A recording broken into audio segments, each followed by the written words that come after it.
En Acción Elevadores e Hidrogrúas estamos orgullosos de ser sanfrancisqueños. Orgullosos por facilitar los trabajos en altura y el manejo de carga con eficiencia y seguridad.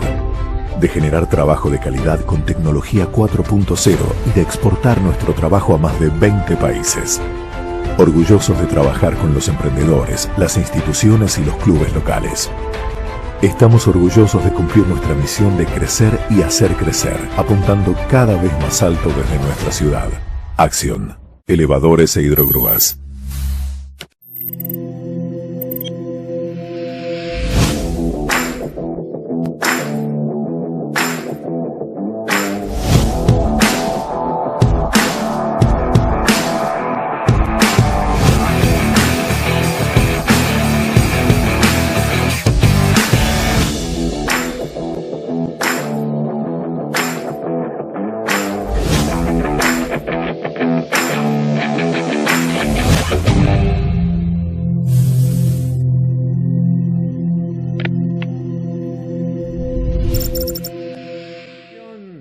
De huellas, hoy abordando un tema apasionante desde el punto de vista histórico, porque nos habla de los momentos políticos, de los momentos sociales que se vivían en cada una de las épocas.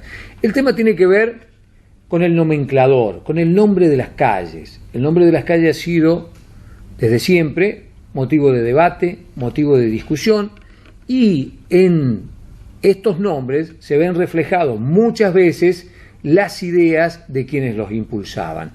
Y hoy, obviamente no podemos abordar en un programa toda la historia de la nomenclatura de calles de la ciudad de San Francisco. Hoy con Arturo hemos seleccionado un periodo de nuestra historia, una época y un gobierno municipal que le dio importancia al nombre de las calles y quedó allí reflejado mucho del pensamiento político de la persona de la que estamos hablando. Arturo, nos vamos a trasladar a la década del 20. Claro, casi un siglo ya, ¿no es cierto? Para el año 1924, cuando era intendente Serafín Trigueros de Godoy. Claro. Siempre recordamos, Trigueros de Godoy fue el último intendente extranjero que tuvimos en San Francisco. San Francisco ya había sido nombrada ciudad en el año 1915, así que ya era una, digamos, una urbe con un desarrollo urbanístico bastante importante. Este y en este momento estaba en alguna expansión y había algunas calles que no tenían nombre, no habían sido bautizadas. Entonces durante la gestión, este segundo mandato de Trigueros de Godoy, él había asumido interinamente y para completar el periodo del intendente Vittorio Tosini, que había fallecido, y él era presidente del Consejo Deliberante, entonces asume la intendencia y luego fue elegido intendente por 3 años. Hay que tener en cuenta que los periodos de aquel momento eran por 3 años, para el periodo del año 23, 24 y 25. Y en el año 24, Trigueros, que era afín a ideas del socialismo, a la idea del socialismo, del republicanismo. Entonces tenemos que recordar España, el contexto histórico era un mundo que de la post Primera Guerra Mundial, ¿verdad? Y en la Argentina gobernaba Alvear, Marcelo T. de Alvear, que también era radical, pero de otra línea diferente al irigoyenismo. Del 22 al 28 estaba en curso el periodo de gobierno de Marcelo T. de Alvear. Correcto. Bien. Bien, entonces en el año 24, yo voy a ir leyendo acá porque hay mucha cuestión de fundamentos, ¿no es cierto?, que se van planteando, y para darlo con precisiones, ¿no? El 6 de febrero, más concretamente del año 24, el Consejo Deliberante aprobó los nombres para distintas calles de la ciudad. Y argumentaban o fundamentaban rindiendo, dice, homenaje a la memoria de aquellos hombres que con sus vidas o con sus obras dieron contenido a toda una época. O marcaron rumbos que fueron imperecederos a los pueblos con el afán de una superación en el nivel de vida y moral. Bien. Entonces, este era el perfil de personas que ellos creían que ameritaban que tuvieran el nombre de una calle de la ciudad. Exactamente. Y acá había extranjeros y también nacionales.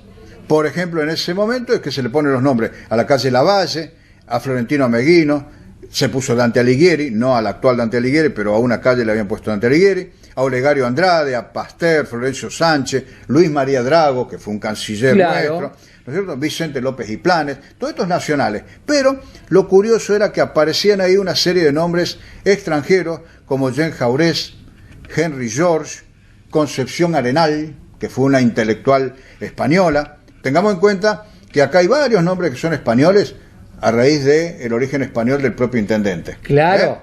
Tenés a Concepción Arenal, Benito Pérez Galdós, Miguel de Servet, que eran españoles. Y algunos, como hasta un revolucionario francés, de allá de la época de la Revolución Francesa, que era Mirabeau. Mirabeau era una calle que había recibido ese nombre y es actualmente la calle Juan José Paso.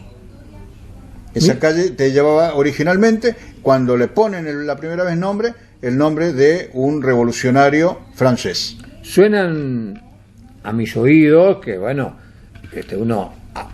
he leído de historia, hay algunos nombres que directamente ni me suenan. Me tenés que contar por qué creyó en su momento Serafín Trigueros de Godoy que tenía los méritos suficientes para llevar el nombre de una calle. Bueno, claro, todo estaba, por cierto, era calle importante, porque me decís Juan José Paso, una calle relevante. Hay que tener en cuenta, estamos hablando del año 24, sí. Eran barrios que comenzaban a expandirse. Exacto. ¿Tá? O sea, aquellos calles eran calles de tierra. Esa calle Paso, precisamente, o la calle Mirabeau, era la que daba hacia el norte de lo que en aquel momento eran las canchas de Sportivo Belgrano, claro, y Tiro y Gimnasia. Y Tiro y Gimnasia, en lo que hoy es la Plaza Belisario. Y el empedrado, estamos hablando del año 24, ¿el empedrado ya se había No, el adoquinado no, recién en el año 1931 comienza. Recordad que habíamos hecho un programa, sí, señor, y donde en el año 26, en San Francisco, precisamente en la otra intendencia de Trigueros de Godoy, comienzan a presentan los proyectos y todo lo demás para hacer el adoquinado en San Francisco, pero a raíz de denuncias que hubo de coimas, ¿no es cierto?, sí, con las empresas que tenían que realizar la empresa, con algunos concejales, fracasa todo eso. Ya se había elegido incluso con qué empresa hacerlo y todo lo demás, pero esto fracasa. Y es más, y da origen a un juicio que se prolongó por años y años, donde la empresa demandaba una indemnización, pero la justicia después falla a favor de la Municipalidad de San Francisco en razón de que la empresa había sido elegida, pero la obra no había sido adjudicada, claro, porque las denuncias de fraude comienzan cuando se conoce cuál era la empresa ganadora. Pero eso fue un juicio muy largo en el tiempo. Estamos hablando de una época sin ninguna calle ni siquiera empedrada. Nada. Recién el adoquinado, te digo, comienza en abril del año 1931. Bien, clarísimo. Bien. Bueno, contanos un poco de... Vamos a comenzar por Jean Jaurès. Jean Jaurès, que incluso en Capital Federal, en Buenos Aires, sí, estuvo la calle Jean Jaurès y era fue domicilio de Carlos Gardel en Buenos Aires. Bien, calle... ¿Y acá qué calle actual llevaba este nombre? Liniers, la calle Liniers, sí, era... en Barrio Sarmiento. En Barrio Sarmiento. Jean Jaurès fue un político francés pacifista y es el fundador del periódico L'Humanité, en el año 1904.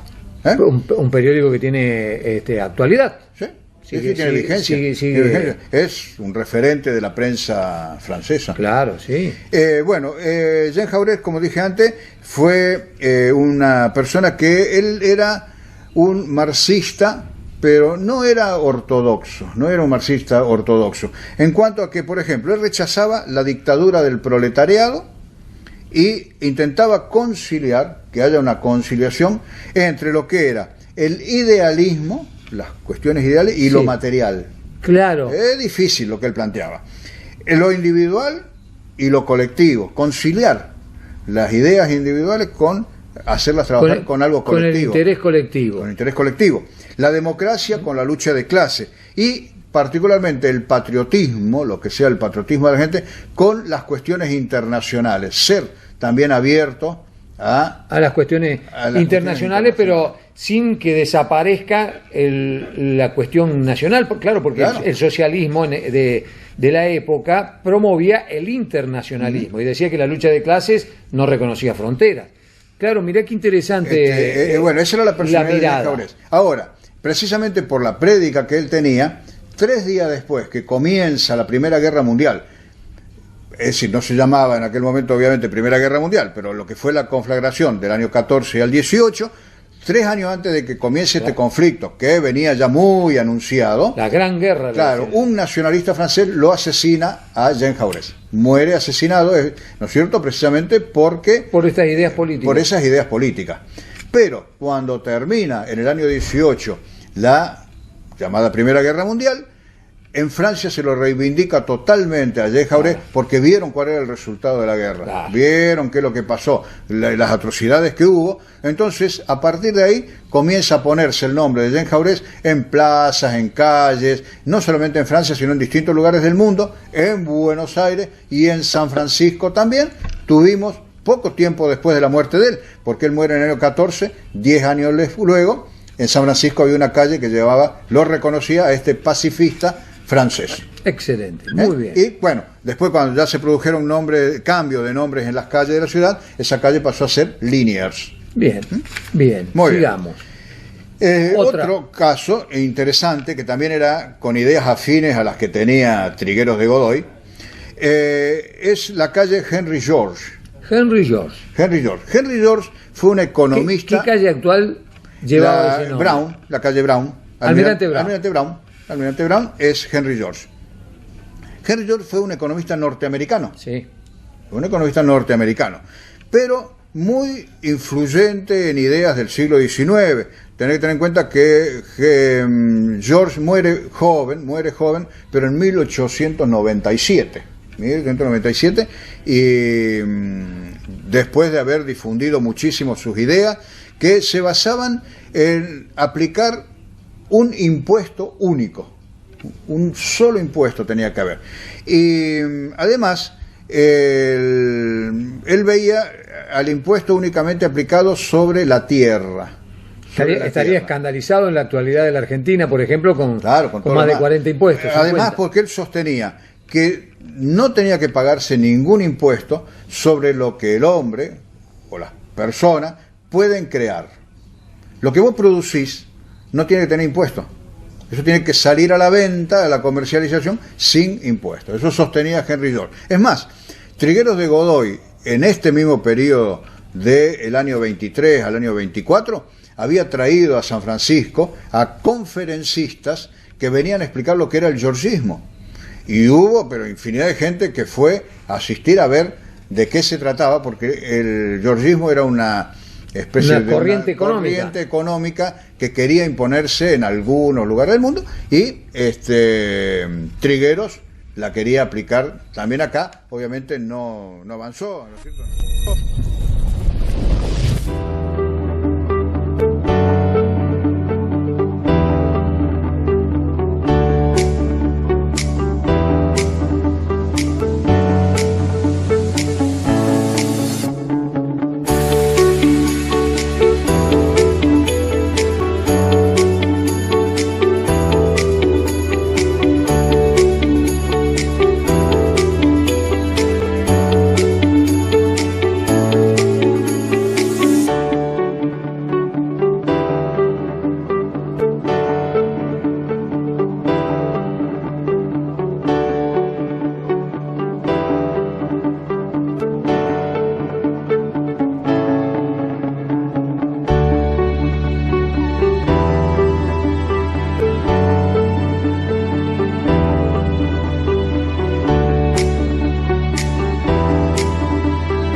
Asistir a ver de qué se trataba, porque el georgismo era una especie de corriente económica que quería imponerse en algunos lugares del mundo, y Trigueros la quería aplicar también acá. Obviamente no avanzó, ¿no es cierto? Que se sepa, no avanzó en ningún lugar del mundo, pero él sostenía, dice, que cada uno posee lo que crea, pero todo lo que se encuentra en la naturaleza, como el suelo, la tierra, pertenece igualmente a toda la humanidad. No obstante, Henry George respetaba mucho la propiedad privada. Claro. Es decir, que tiene bastante de realismo en cuanto a que vos, con dinero, podés adquirir una determinada superficie y pasás a tener un derecho privado sobre esa superficie, pero no es tuya.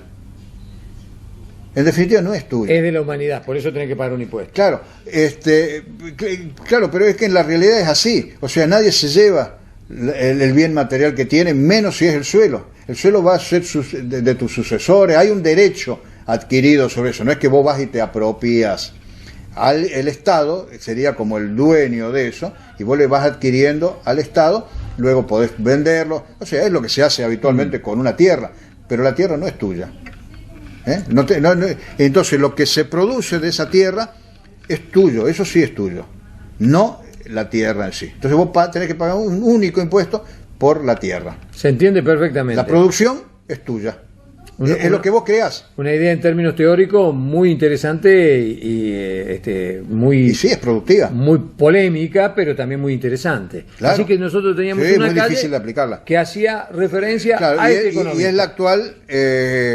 la actual Almirante Brown. Y bueno, en fin, aparte de otras cosas que sostenía Henry George, ya para cerrar la partecita de él, ¿no es cierto? Ellos proponían un valor al bien, pero no impuestos a la productividad del bien.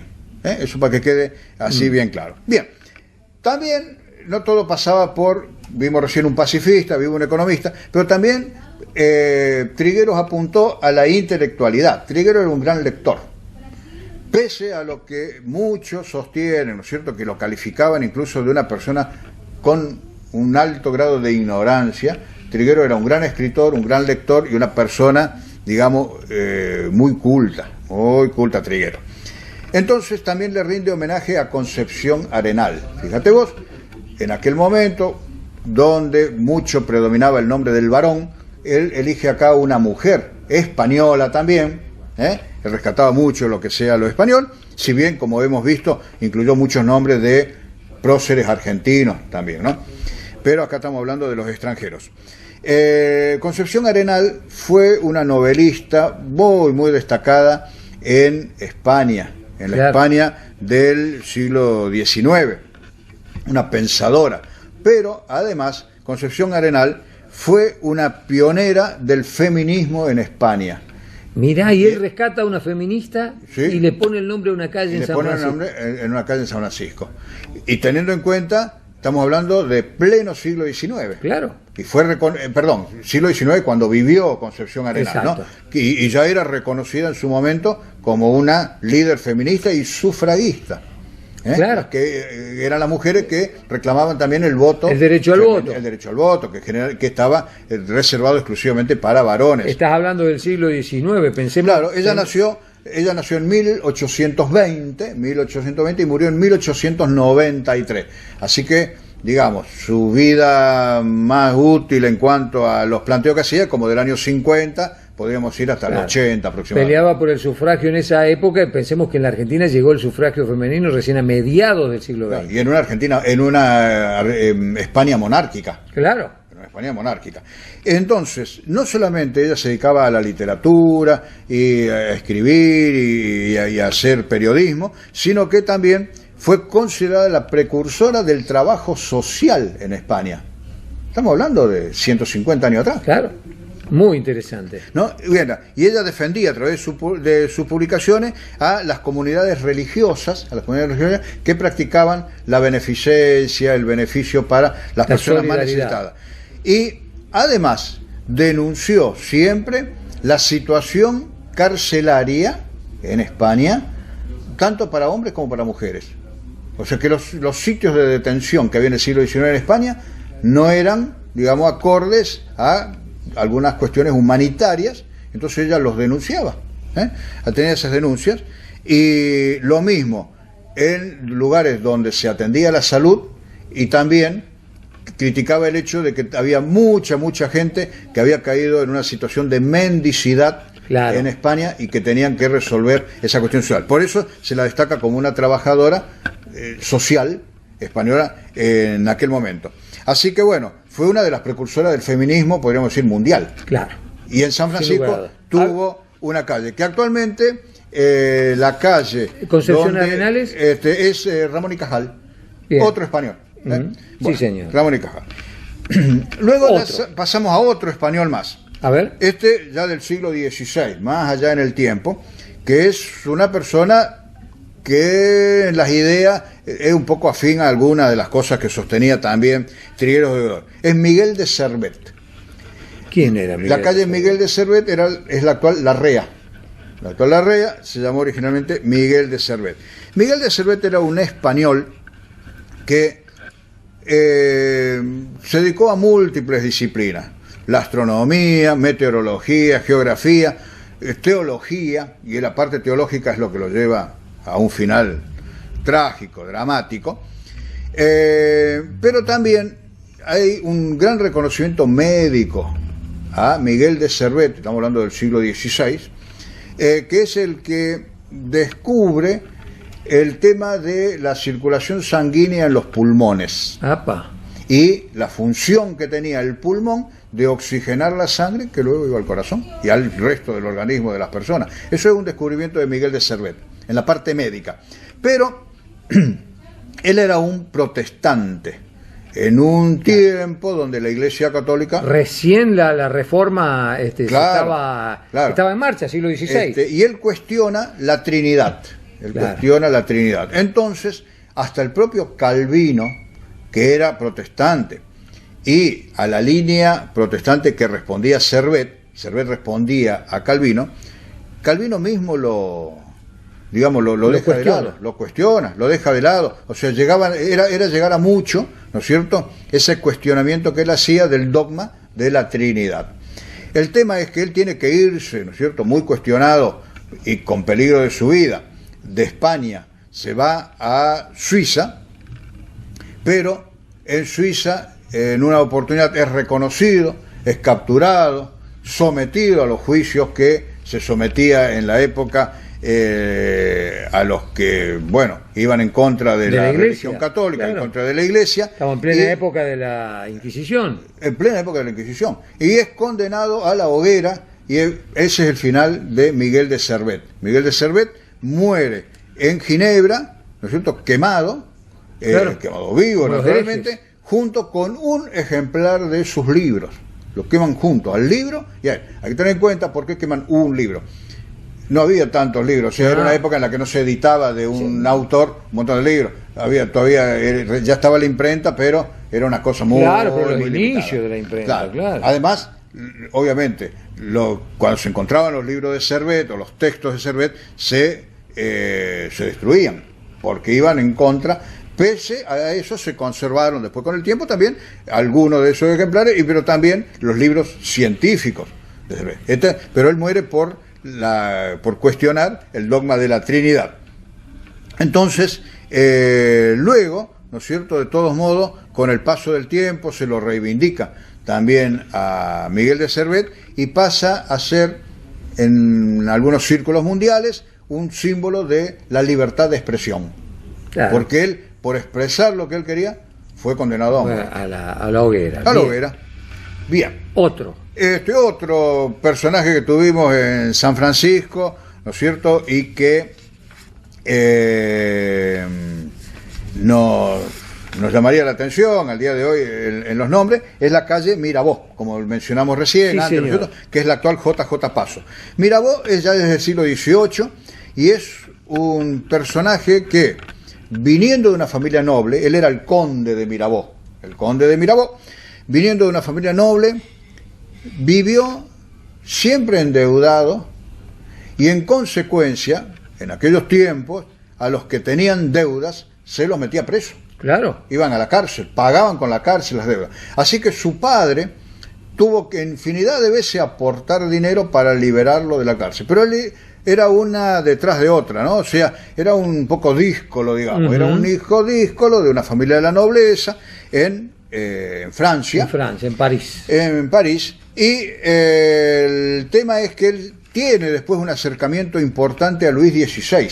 Él tiene un acercamiento muy importante a Luis XVI y era un gran orador, tenía capacidad como para hablar, digamos. Entonces, eso era lo que lo llevaba. Es más, incluso en una oportunidad él tuvo un matrimonio por conveniencia, que le llamaban, donde él creía que la mujer con la que se desposaba tenía fortuna y la mujer pensaba que el que tenía fortuna era él. Y se casan dos secos, dos patos. ¿No es cierto? Y no había fortuna en ninguno de los bolsillos. En ninguno de los dos, porque el dinero que podía tener Mirabeau era lo que le pasaba al padre, ¿no es cierto? Y lo que después él podía ir juntando en algunos lados, pero no tenía fortuna. Y él, en busca de fortuna, siempre es una persona en busca de fortuna, se casa con una mujer creyendo que ella era una adinerada y ella se casa con él porque por el trayecto que tenía. ¿Y por qué termina en el nombre de una calle de San Francisco? Bueno, ¿qué hizo precisamente destacado? Porque después, ¿no es cierto? Él, si bien era amigo cercano, confidente de Luis XVI, ¿no es cierto? Él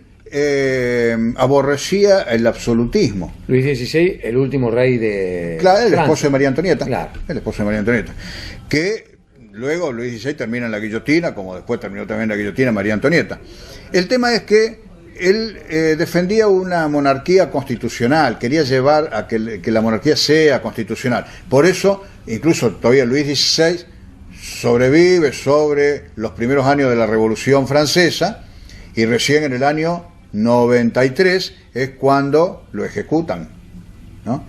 Pero Mirabeau muere antes, no ejecutado, nada, o sea, él tenía alguna relación con Luis XVI, pero a la vez se acercaba mucho a los líderes y a los jefes que tenía la Revolución Francesa, que era muy cambiante.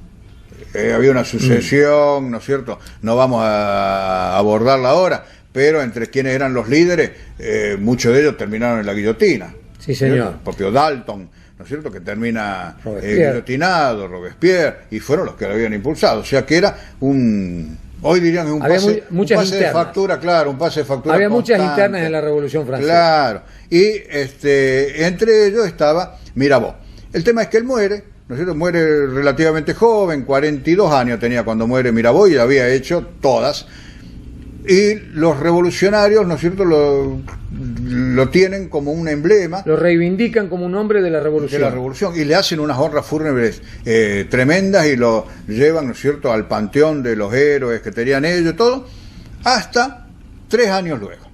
3 años después, Luis XVI termina, ¿no es cierto?, cuestionado por toda la gente de la revolución, lo guillotinan, muere en la guillotina Luis, y los revolucionarios tienen acceso a la papelería secreta de Luis XVI. Y ahí ven que Mirabeau era demasiado cercano a Luis XVI, a tal punto que recibía también dinero, él, ¿no es cierto?, estaba acercado a Luis XVI. Cobraba de Luis XVI. También. Entonces, se terminan todo el tema de los honores y, ¿no es cierto?, evidentemente lo bajan del pedestal revolucionario a Mirabeau. No obstante, ¿no es cierto?, él quedó como una persona que precisamente por manifestarse en algún momento, porque en otros momentos estaba a favor de la monarquía, manifestarse contra la monarquía, y como acá había una idea para España, de los republicanos, en San Francisco tuvimos una calle de este personaje, rescata, que es la actual calle Paso.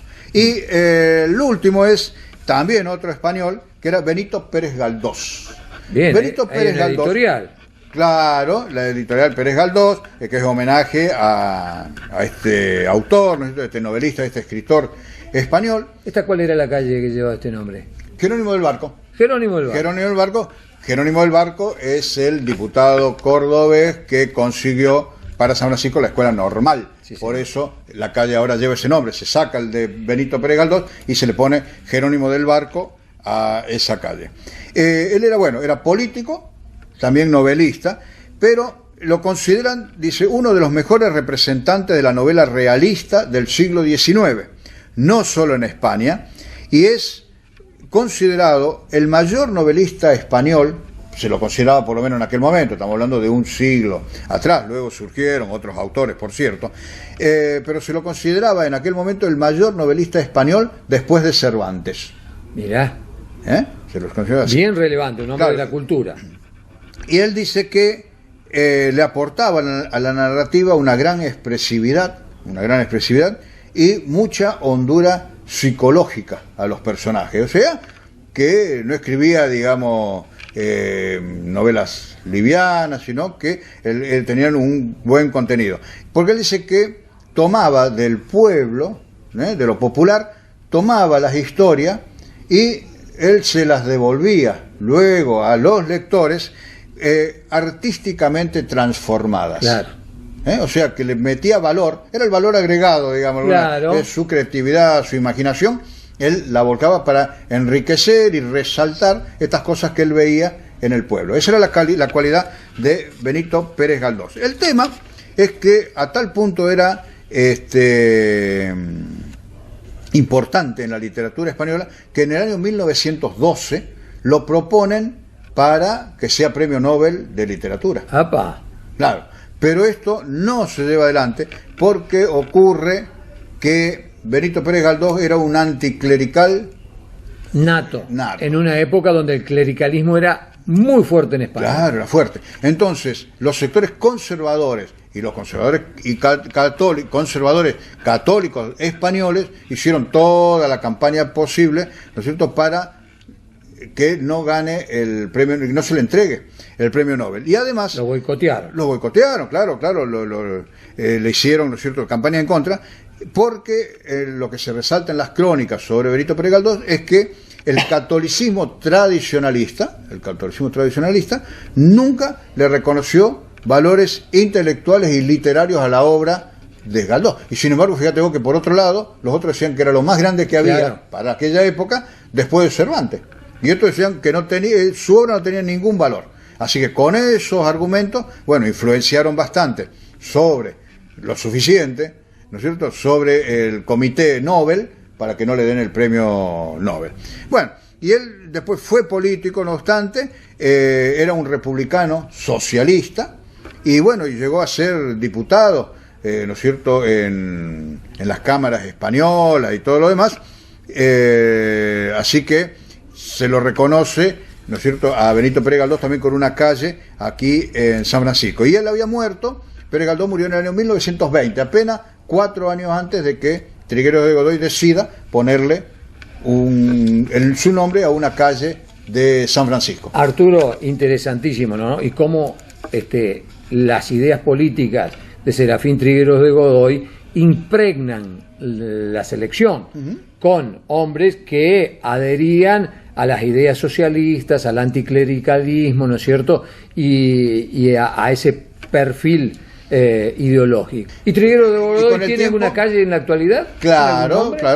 Precisamente en esta corriente que hay, que es de ahora, de estos últimos 30, 40 años, donde no solamente en San Francisco, sino también en pueblos de la región lo vemos, se apunta mucho a que haya nombres locales. Claro. Acá estamos hablando de algo muy internacional. Muy internacional. Y con figuras de envergadura. Y ahora se busca, ¿no es cierto?, en muchos lugares, de ir poniendo nombres locales, reconocer a gente local, y acá en San Francisco tenemos ya decenas de calles con personalidades locales, y a medida que se van poniendo algunos nombres nuevos, cuando no son nombres relacionados a la naturaleza, como el nombre de plantas, de flores, ¿no es cierto?, de algunos lugares, hay muchos nombres de personas de San Francisco en nuestras calles, y entre ellas la avenida Trigueros de Godoy, que era el intendente, claro, que es la avenida que va desde la avenida Cervantes hacia el norte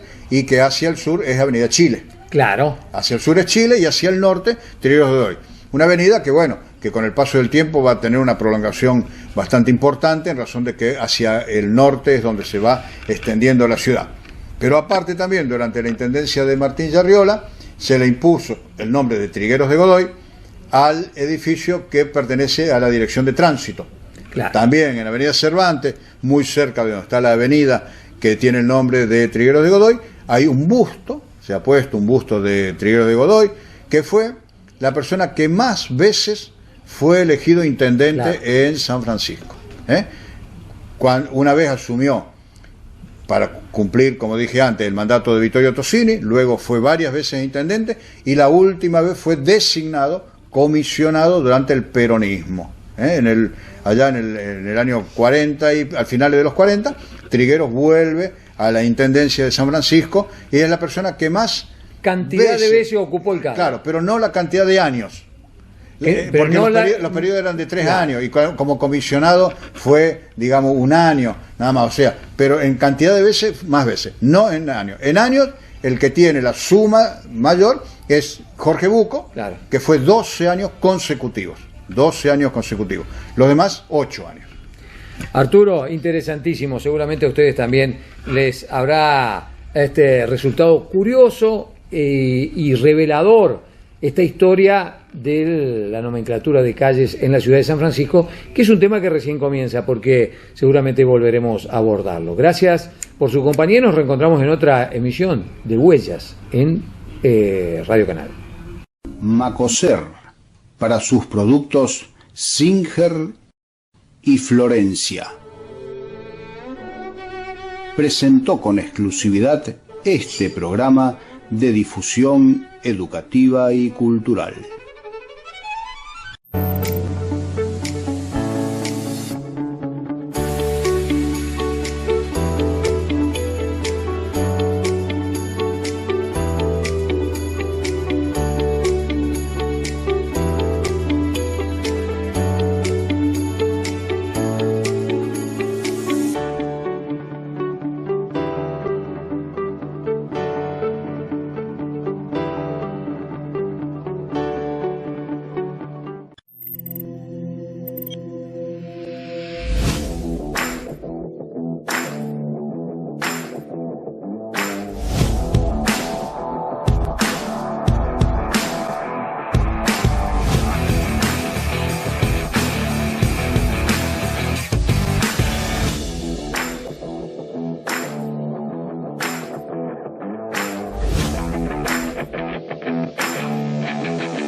En Acción Elevadores e Hidrogrúas estamos orgullosos de ser sanfrancisqueños.